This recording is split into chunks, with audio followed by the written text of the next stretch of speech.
আসসালামু আলাইকুম বন্ধুরা, চলে আসলাম ইরি খেতে। ইরি ধান পাকার সময় হয়ে গেছে আর এখানে দেখতে পাচ্ছি আমি এক ভাইকে ইরি ধান কাটতেছে। আসসালামু আলাইকুম ভাই। ওয়ালাইকুম আসসালাম। ভাই ইরি ধান কাটতেছেন, আবার জি ভাই। এত তাড়াতাড়ি পাকলো? জি ভাই, পাকি গেছে। অগ্রিম লাগানো তো এই জন্য। অগ্রিম লাগানোর জন্য পেকে গেছে। জি ভাই। তো আলহামদুলিল্লাহ বন্ধুরা, আপনারা দেখতেই পাচ্ছেন যে ইরি ধান কিন্তু পেকে গেছে আর ইরি ধান কাটার কাজ চলতেছে। এখন প্রচণ্ড রৌদ্র, তার ভিতরেও কিন্তু আসলে ইরি ধান কাটতেছে। প্রচণ্ড রৌদ্র, তার ভিতরে কিন্তু আসলে ইরি ধানের মৌসুমে কিন্তু বিলে পানি থাকে, এই যে দেখেন এই পানির ভিতরে কিন্তু কাটতেছে ধান।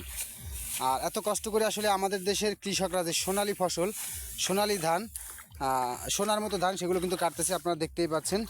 আর এই পাশে এই যে দেখেন কত সুন্দর ধান হয়েছে। এই পাশে কিন্তু পুরো ক্ষেতটাই কিন্তু পাকা, এই পাশের ক্ষেতটা কিন্তু পাকে না, যেহেতু এইটা আগে লাগানো হয়েছে, তাই এই ক্ষেতের ধানটা কিন্তু পেকে গেছে। আর আপনারা দেখতেই পাচ্ছেন এই যে আটি বেঁধে কিন্তু পাশে পাশে রাখা হয়েছে ধান কেটে। আর এই যে দেখেন এখানেও কিন্তু আটি বেঁধে রাখছে ধান কেটে। এই পাশে এই যে দেখেন, এই পাশে একটা আমি আপনাকে এদেরকে ধানের আটি দেখাচ্ছি।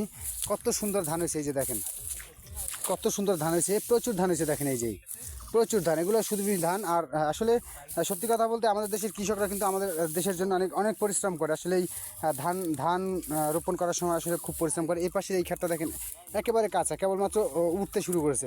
ওই যে দেখেন ওই পাশে কিন্তু প্রচুর পরিমাণ ধান আটি বেঁধে রাখা হয়েছে। তো অবশ্যই ভিডিওটা যদি ভালো লাগে থাকে অবশ্যই লাইক কমেন্ট শেয়ার করে পাশে থাকবেন।